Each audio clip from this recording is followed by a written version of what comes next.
Hey, good afternoon. Welcome to another live with one of my podcast guests that I'm very excited to introduce you to today. Damla Aktekin is a person who works in a lot of healing modalities, and you're going to really enjoy hearing her story on my podcast tomorrow, which will be dropping first thing in the morning. So you can make sure that you have alerts set to your podcast app, whichever one that you enjoy using. It's called the Connect with Sheila Botelho podcast. You'll be able to hear her story, what got her moving from her career that was completely different than the career that she transitioned. And I'm just admitting her here now. You can hear a little highlight of her story. We won't go too deep because I do want you to enjoy. Hi, Donna. Hello. The conversation tomorrow. Hi, Yes. everyone. How are so you? Good to see you. Oh, I'm doing well. How are you? Great to see you too. I'm great. Yeah. Good. It snowed a lot here last night. I saw that. Wow. I was on my walk and I could see, when there's a sidewalk in a street, there's some tracks, some people shovel, some don't. So you get the idea of gauging that. But then I veer off onto these paths. This one path I'm walking, well, this is really uneven. I realize I've totally veered off what is normally the path. I'm walking on rocks and stones and tripping. So I managed to make my way through. And then I said, I'm going to do this hill. And it was a bit of a leg challenge because let me tell you, it's like one of these kind of hills, and it's steep and slippery. So it was kind of funny. I almost wiped out a few times. My kids would have loved to be able to witness that. So It sounds like film life. was taken. Sounds exactly like life. But Yes, absolutely. Yes, we go up those hills, we slip and slide, but then somehow we make it to the top and we see the beautiful view. And you look back and see everything that you've experienced to get there, and it's worth it, because I really felt like it was worth it when I got to the top. What a wonderful thing. I wasn't expecting that little story would go there, but thank you, Damla. This just highlights the type of person that you are and the work that you do, how everything is connected. And speaking of connecting, the Connect podcast comes out tomorrow with your interview. Yay, and I'm excited. Often when I interview people on IG Live, it's the day that the episode is dropped, but this is the day before. This is kind of like a sneak peek. So I would love for you to share just a little highlight about who you are, what brought you to the work that you're doing now. I'm a healer, coach, writer. I work with people with energetic wounds. I help them heal and shine brighter than they thought possible. And you and I connected, Sheila, and you were actually on my podcast, Conversations with Healers, which was so much fun. And I found it so much fun to connect with you again for your podcast, because you're a great container creator. That's the word I was looking for. And yeah, I mean, as it so much happens, as you start to walk on the path finds you. That's sort of the summary of my story relating to your walking story. But I wasn't expecting to do what I was doing for a good part of my life. And then my own personal journey took me on first a few detours, and then I sort of self-corrected and found out what I was meant to be doing. And that's exactly what I'm doing today. I love it. And yes, there's a few detours that you took. And I think that the essence of your story, which people will hear tomorrow, is you were doing what you thought was the right thing to be doing with your life. And you were following a path. It was a proven path that other people had taken. And you thought, this is what I'm wired for, and this is what I need to do. And you didn't have outside input of, well, what about this option, that option? Maybe some of those things just weren't made available to you as an option. And often I do find that we grow up with certain expectations of the people in our lives, our parents, the elders in our lives, who expect us to do certain things. And sometimes, it seems to be very often from when I'm talking to people, they are raised to fulfill the expectations that the parents didn't get to fulfill themselves. And it's so common. So being a parent now, you're a parent, I'm a parent, it is, you become more aware that that can be, hi Kristen, you're aware that you can fall into that if you're not careful. Or even just saying, oh, I see that you would be good at this or that, but never really asking, is this what you want? So asking those questions is so powerful. And I know that from your story, they'll hear it wasn't just one time that this happened for you. It happened a couple of times. And oh my goodness. And you know, being a health coach, a lot of people, I find it's a health crisis that wakes people up. There's something about things can happen around us, certainly like experiences with other human beings in our lives, but so often it's when we are embodying the change, embodying the complete drastic wake up call is when it gets our attention. We can feel it viscerally. So talk to me about that and what you've seen, not only with yourself, with people that you're working with also, when they make that connection. Are you reflecting it to them, or is it something that they've reflected themselves? Well, just to give people like a general quick idea of my life path, I studied engineering. I'm an engineer. And then I studied business. I had my MBA. And then I started to work in the corporate world, which then led me to a complete health crisis. And, and that took me on a whole other direction. But coming back to what you were saying about parents, I think it wasn't so much that, you know, my parents were infusing something in me. It was more that they weren't aware of any other options. Like in their Right. world, like a healer doing business on her, that it still doesn't exist. Like I'm new. I'm bringing Well, exactly. And with that, it's again, it's like these are the ideas of what we feel is available to you, but not saying, "Ooh, I wonder if there is anything else." Right? And when you don't know to ask that question, then you don't ask that question. Yeah. I also didn't know what I haven't yet looked into. Right. I didn't know what energetic wounds were playing themselves out, as I wasn't even considering looking at other options. It took me just falling flat on my face, literally, and figuratively, to realize, okay, there needs to be something else, because this path that I'm leading isn't working anymore. Like I need to change. I need to find another walking path for myself. And I did. It took a lot of effort, blood, sweat, and tears. But here I am. And the way that it made sense for me was, okay, this isn't feeling easy or fun. What can feel better? Mm-hmm. What can feel better? What fits more into my understanding of the world and my gifts, and what I can bring out and birth into the world? And how can I be of service in a way that feels unique and authentic to me? In terms of people coming to me, it's everyone's story is different. And my goal as a healer is always, okay, what are those boulders in the way, seen or unseen, known or unknown? What needs to be known for you to either navigate them? You can make them small, you can put them in your pocket, or to say, okay, who is living in this boulder that's in front of your path, that's not letting you pass? Is that the little girl in you who didn't get what she needed as a 4-year-old? And how can we give it to her so that she's willing to become a part of you and not an obstacle to you? So that's the work that continues for myself. And that's the work that I help people with. And it could be that, you know, your path could be that you need to move through that boulder to be more successful in the corporate life. Like, you know, my path is mine and your path is yours. But there are certain things, energy-wise, that needs to be known and understood and felt into for you to move on to the next step. And that's what I do. I love that. And you know, I really like how you laugh about it now. You've moved through these struggles, and they were pretty serious. It was not just a little hiccup or a little, I think I want to do something different. There was like, it was pretty major. And yet now you can laugh at the situation, laugh at the fact, like you giggle as you share it, because you realize you see now what you didn't know then. And it's, you've heard before in many circles, you know, you didn't know what you didn't know.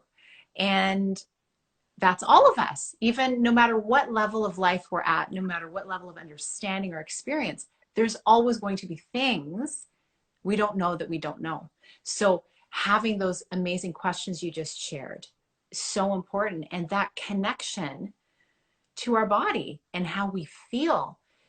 Do you feel like people are walking around more disembodied now because there's just so much, like so many shiny objects, so many ways of living that it's easy to compare with instead of living embodied and checking with yourself? Yeah, I want to come back to your question, but I want to say one more thing.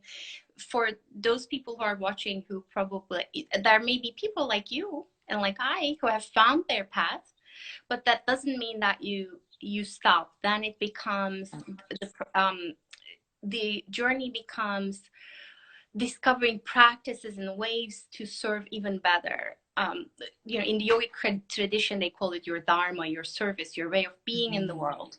But then Yeah. it's not like all roses and sunshine. When you find your way, you still need to climb up the mountain. And I totally forgot what you were asking.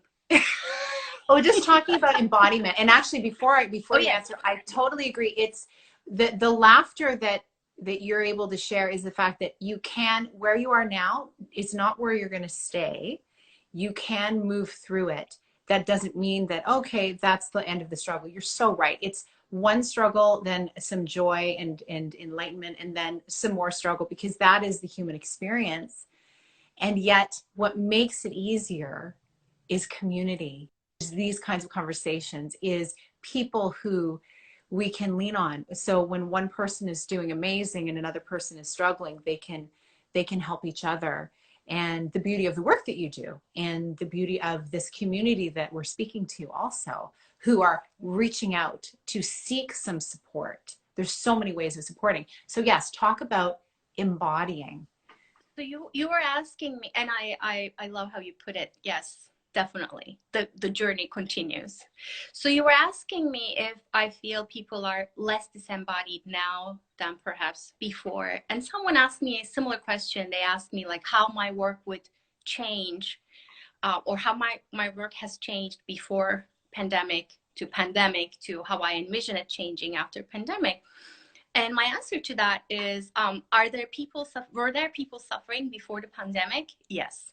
Are there people suffering now and perhaps living through their original traumas coming up to the surface again and again on a heightened way? Yes.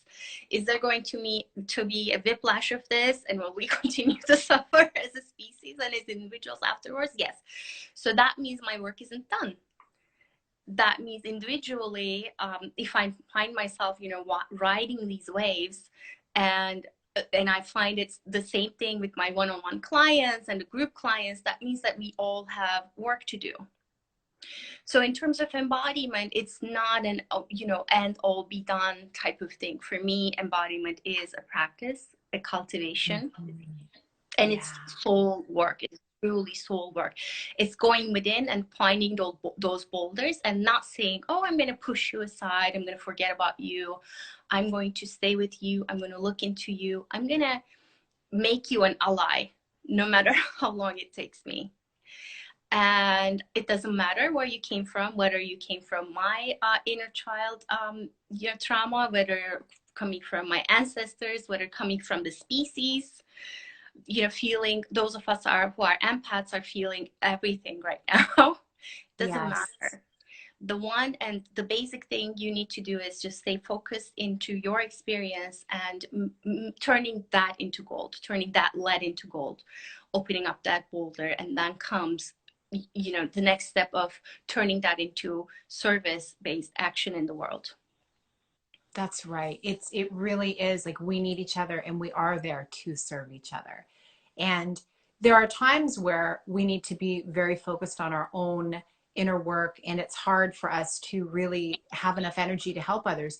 And yet, knowing that as we grow in our life and in our abilities, in our letting go, in our understanding of who we really are, and moving through those traumas, like acknowledging them, moving through healing, then yes, we need to be including other people in our circle so we can help them as well. Because speaking about it, I think, is huge. It's when we speak about these traumas that we realize, like, one person shares and another person shares, oh, I had no idea that you were going through this experience. And when we share these experiences, more people feel willing to actually share and look at their own experience. And I love that you talked about, like, the different types of trauma that can exist. Some people who think, but I've had such a great life and I had a great upbringing, like, why do I feel XYZ? And that can be connected to the ancestral trauma and trauma from living in a patriarchal culture, and just all the many, many things that many people are just learning about currently. And I know you share a bit more about that ancestral trauma also in our podcast as well. And when you think about lineage, right, we've all come from somewhere, and we migrated from the beginning of time. People groups have migrated. So it's going to impact, it lives in our DNA and it's passed on. It's going to impact our lives. So yeah, so what is it looking like now for you as you are working with people? Like, are you doing virtual group sessions now? Are you doing, obviously you're doing a lot of distance type of sessions with people. How are you finding that, the connection? I love it. I find it, the distance sessions, more intimate, because the people that I work with are there in their safe space. I'm in my safe space, and they don't have to hop on the car back to their life. There's no like jarring experience to the nervous system. They can stay in the, you know, beautiful vibrational new repatterning that we've created together. So you know, coming back to what you were saying, Sheila, I think it's important to realize that, like, any healing you do is not just your healing. Any healing you do is healing to the collective as a whole, because we're one. We are one. Yes. But the part that it makes a difference is that in this body you have a choice. I cannot affect your choice, but I can affect my choice to stay in hope, stay in believing that I can cultivate peace inside of me. And that belief carries me through and makes me available to other people to hold a container so that they can get in touch with their own belief. So that's what I do. And in terms of group sessions, that becomes a whole other fun container where I usually pick a focus, something like, and it could be ancestral healing. It could be, I just did one around the elections about releasing the effects of the news, because we get exposed to, like, we get it in our energetic pores, everything that's said around us. So then we connect with a common intention, and we all collectively decide to work on that collective root together, which is beautiful and pretty powerful in itself.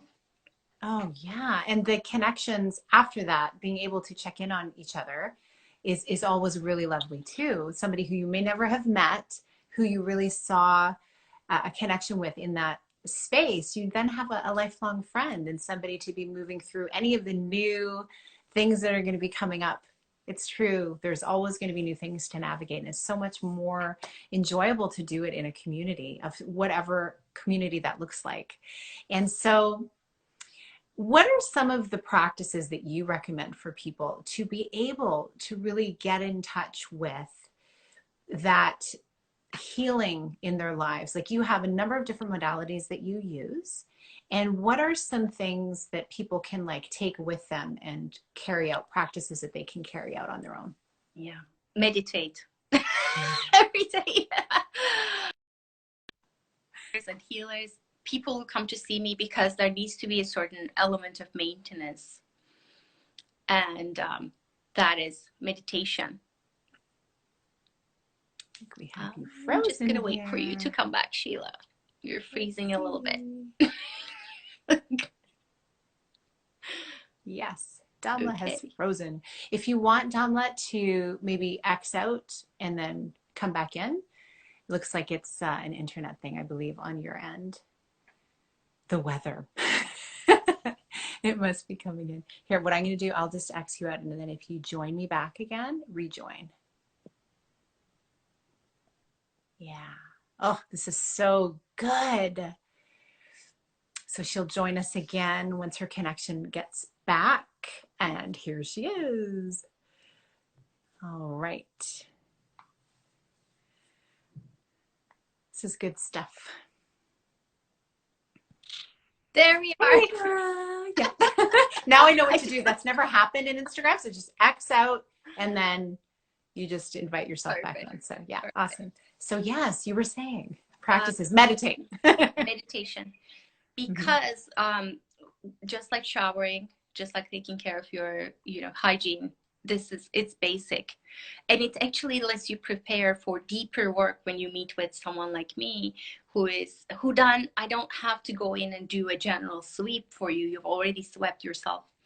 Another one that's one of my favorites, and I actually have a new online course coming up, is crystal healing. Crystals have a unique way of just amplifying your intention so that you can be more embodied and you can reach and connect with your intuition more.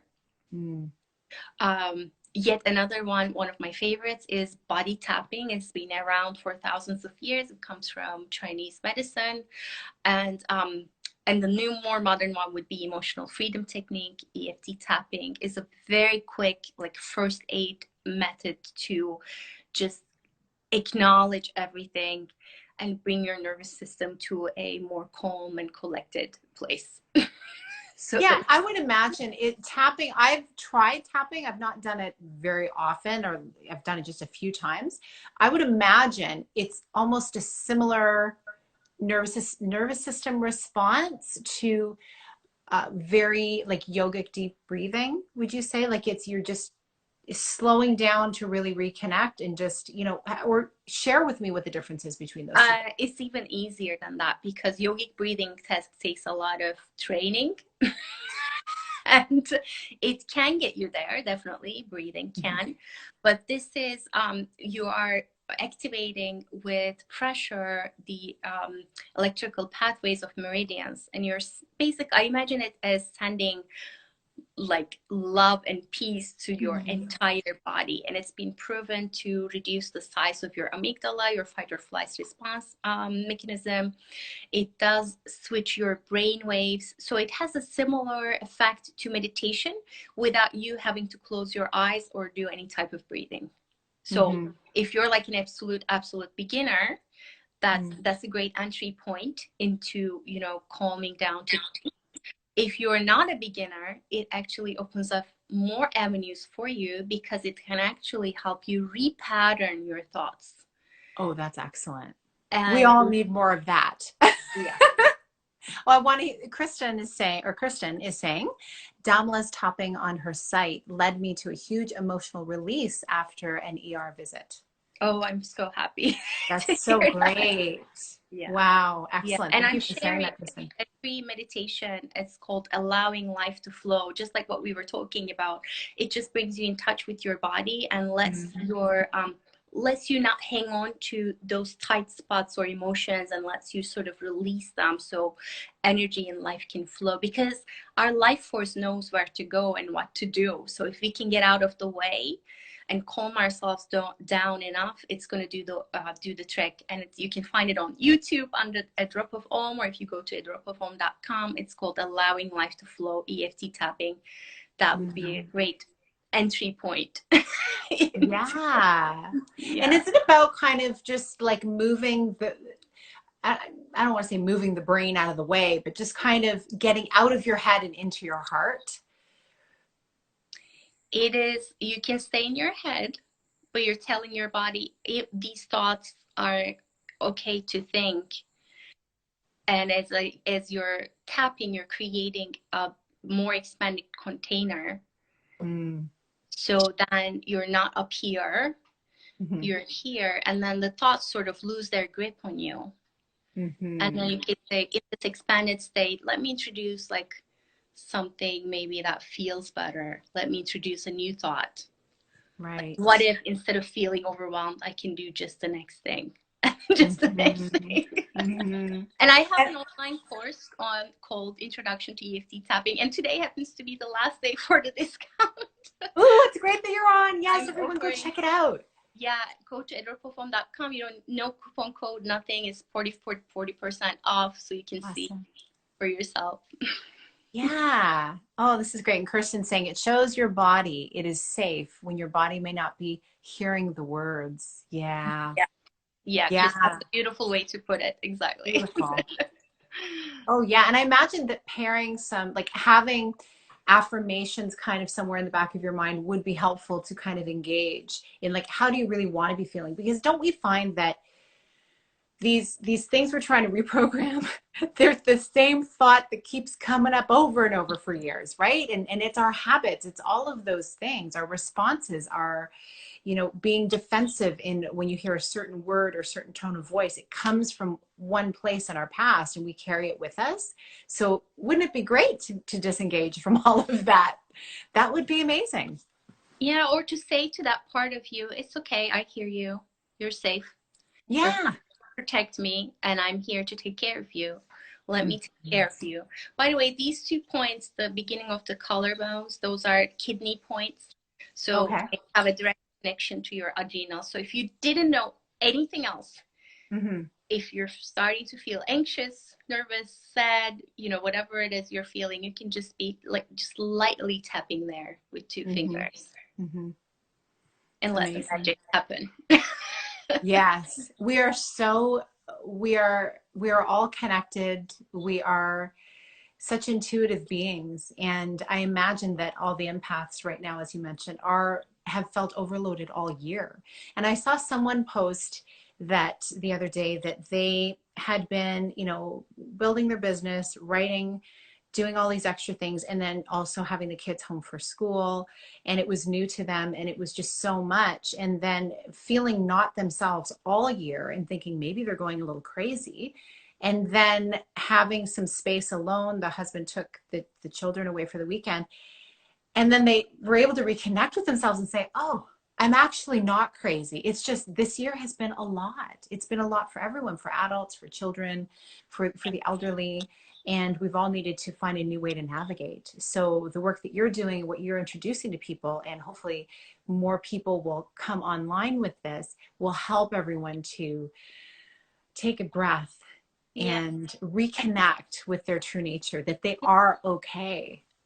I just want to say one more thing about the reprogramming, because we're talking about, we're not talking about changing you.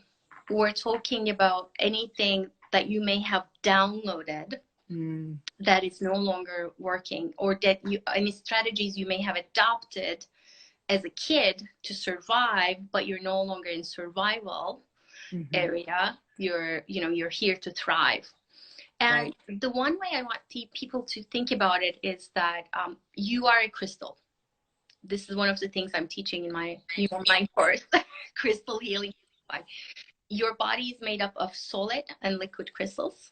Mm. And the one thing that crystals do is they take in energetic and electrical information, they store it, they amplify or focus it, and then they give it out. We do the exact same thing. And the other thing about the crystals is that because of the geometry, because of all the little spaces in the crystals, which we do have as well, what they take in, they can release and clear. And then they take in and fill it with new information and other things. We have the same ability as crystal beings. Mm. So I just want people to imagine that. And that opens up so many more possibilities than, oh my God, I have this condition, things have to be this way, versus, okay, what have I downloaded? What is in my belief system and my vibrational and reality that's contributing to this dis-ease or discomfort or emotional state? And how can I release and change it into something that's more expanded and free and life affirming and life supporting? Mm. Oh, yes. Knowing that it doesn't have to be the way it is. And yet it is about, yes, not changing who we are, just changing some of our programming. That is such a relaxing thought. Deciding what you hold in your container, the crystal that you are, you get to this, you have choice to decide what you hold. And the daily work becomes, okay, let me take the conscious decision to fill in my pot, my container, with what I want to fill it with peace, with joy, with bliss, whatever.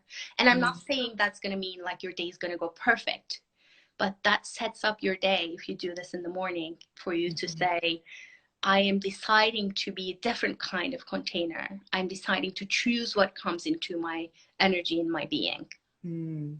That is a beautiful way to start the day for sure. Because we've all had those days where we get going and we're late or something, and then the day takes us, drags us around kind of thing. And we don't realize that we can just stop at any moment and actually make that choice too. But it's a whole lot nicer when we spend that time first thing. We don't have to go through that experience later on. Oh, yes. I love early mornings. Like the walk I went on this morning was very early. It was, I think I left around 6. I'd wanted to leave earlier, but I was just too cozy.